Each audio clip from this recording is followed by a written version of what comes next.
Hello guys, ഇതാണ് നമ്മൾ ഇന്നലെ ഉണ്ടാക്കിയ സ്റ്റഡി പ്ലാനർ ബുക്ക്. ഇതിൽ ഞാൻ എഴുതിയൊക്കെ നിങ്ങൾ കാണിച്ചിട്ടുണ്ട്.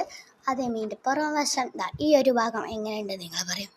ഇതും ഇതാ ഇതും ഇതും ഇതും ഇതും ഇതും ഇതും ഇതും ഇതും ഇതും ഇതും ഇതും ഒക്കെ ഞാൻ ഈ കാണുന്ന പെന്ന് വെച്ചിട്ട് ചെയ്തൊക്കെ ഞാൻ ബോറടിച്ചപ്പോൾ വെറുതെ ചെയ്താണ്. അപ്പം ഇതിൻ്റെ ഉള്ളൊന്ന് കണ്ടാലോ? അപ്പോൾ നമുക്ക് നേരെ പോകാം. Like share subscribe. അപ്പോൾ നമുക്ക് നേരെ അപ്പോൾ ഇതിൻ്റെ ഫസ്റ്റ് പേജിൽ തന്നെ ഞാൻ എൻ്റെ സംസ്കൃതം എക്സാമിന് വരുമെന്ന് പറഞ്ഞ കുറച്ച് ഇതാണ് എഴുതി വെച്ചത്. ഇത് വല്ലതും മനസ്സിലാവുന്നുണ്ടാവും. 3ാം ക്ലാസ്സിൽ നിന്ന് ഞങ്ങൾക്ക് എടുക്കുന്ന സംസ്കൃതമാണ്. മറ്റേ ഹിന്ദി പോലെ തന്നെയാണ് സംസ്കൃതം.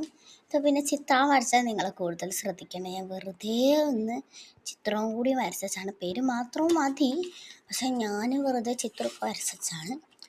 ഇനി സംസ്കൃതം ഞാൻ പേജ് ടെക്സ്റ്റിലത്തെ പേജൊക്കെ മിസ് പഠിക്കണം എന്ന് പറഞ്ഞിട്ടുണ്ട്. അപ്പോൾ അതിലത്തെ 79, 76, 74, 64, 63, 45, 44, 43, 22 പഠിക്കണം എന്ന് വെച്ച്. പിന്നെ EVSൻ്റെയും കൂടി എഴുതണം. ഞാൻ ഇതുവരെയായിട്ട് എഴുതി തുടങ്ങിയില്ല.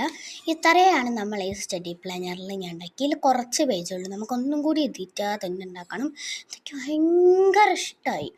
എന്താ എനിക്കറിയൂല. എനിക്ക് പണ്ട് ഇങ്ങനത്തെ ഈ സ്റ്റെപ്പില്ലേ, ഇതിങ്ങനെ വെച്ചാലും സ്റ്റെപ്പാണ്, ഇങ്ങനെ വെച്ചാലും സ്റ്റെപ്പാണ്.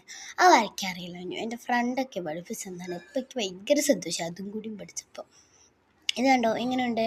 നിങ്ങൾ താഴെ കമൻറ്റ് ബോക്സിൽ കമൻറ്റ് ചെയ്യും ഈ സ്റ്റഡി പ്ലാനർ ബുക്ക് എങ്ങനെയുണ്ട്. എനിക്കിത് ഭയങ്കര ഇഷ്ടമായി. എന്താ പറയാൻ പറ്റില്ല, നല്ലോണം ഇഷ്ടമായി. ഞാൻ ആദ്യമായിട്ടാണ് ഇത്രയും നല്ല രീതിയിലൊരു സരുക്കെ ഉണ്ടാക്കിയത്. അല്ലെങ്കിൽ എന്നേ കൊളാപോയിന്. പക്ഷേ എനിക്ക് ഞാൻ ജീവിതത്തിൽ ഉണ്ടാക്കിയ എല്ലാ ബുക്കിലും എനിക്ക് ഏറ്റവും ഇഷ്ടപ്പെട്ട ബുക്ക് ഇതാണ്. പേപ്പർ വെച്ച് ഉണ്ടാക്കിയത്. അപ്പം ഇന്നത്തെ വീഡിയോ അത്രേ ഉള്ളൂ.